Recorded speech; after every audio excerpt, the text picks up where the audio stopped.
동력 글밭 9월 25일 월요일. 대한미국은 이제 그만.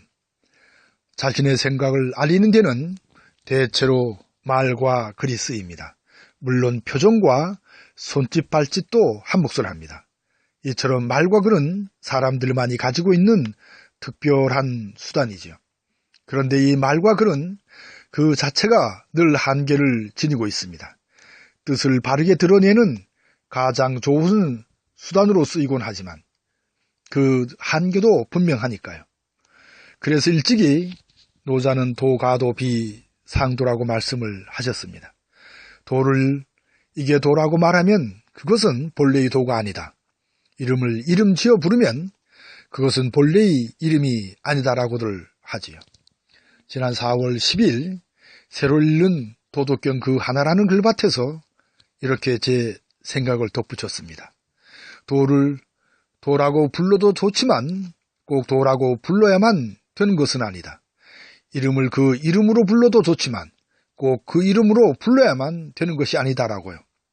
뜻을 고스란히 받아들이기 위해서는 글자에 얽매여서는 결코 안 된다는 점입니다. 글자는 때로 참을 아는 데 있어 방해가 될 때도 있다는 점을 강조한 것이죠. 그러니까 글자가 지니고 있는 한계를 알고 글자를 쓰고 읽어야 한다는 점입니다.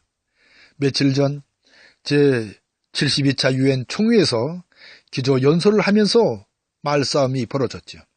미국 대통령인 트럼프의 막말에 대응한 북한 외무상인 리형호의 막말도 도를 넘어섰으니까요. 한 나라를 이끄는 대통령의 말이라고 여겨지지 않을 정도였으니까요. 여기에 대응하는 북한 외무상의 말도 격한 감정을 그대로 드러냈으니까요. 그런데 문제는 그 말이 시가 되지 않을까 하는 점입니다. 그러니까 그 말이 시가 되어 한반도에서 전쟁이 터지면 정말 큰일이라는 점이지요. 지난 2012년 11월 25일 박근혜는 의원직을 그만두면서 대통령직을 사퇴한다고 했죠. 그리고 지난해인 2015년 12월 7일에 일구었던 내가 졌다라는 제목의 글밭에서 이미 그 내가 졌다라는 어떤 님의 말에서 박근혜의 참사와 몰락을 강하게 느꼈으니까요. 그런데 여기에 말이 시가 되는 또 다른 걱정이 하나 있습니다.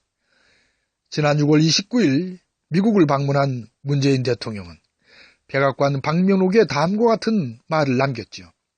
한미동맹, 평화 번영을 위한 위대한 여정, 대한미국 대통령 문재인이라고요. 과연 우리나라는 대한민국일까요? 아니면 대한미국일까요? 문재인 정권을 세운 촛불혁명은 바로 대한미국에서 대한민국을 원하고 있을 테니까요. 얼빠진 말과 글은 바로 얼빠진 행동을 낳을 수밖에 없습니다. 그 말과 글이 시가 되지 않도록 한마디, 한 글자를 바르게 제대로 써야 할 테죠. 아무튼 대한미국이 아닌 대한민국을 그리며 월요일 새벽을 벗겨갑니다. 고맙습니다.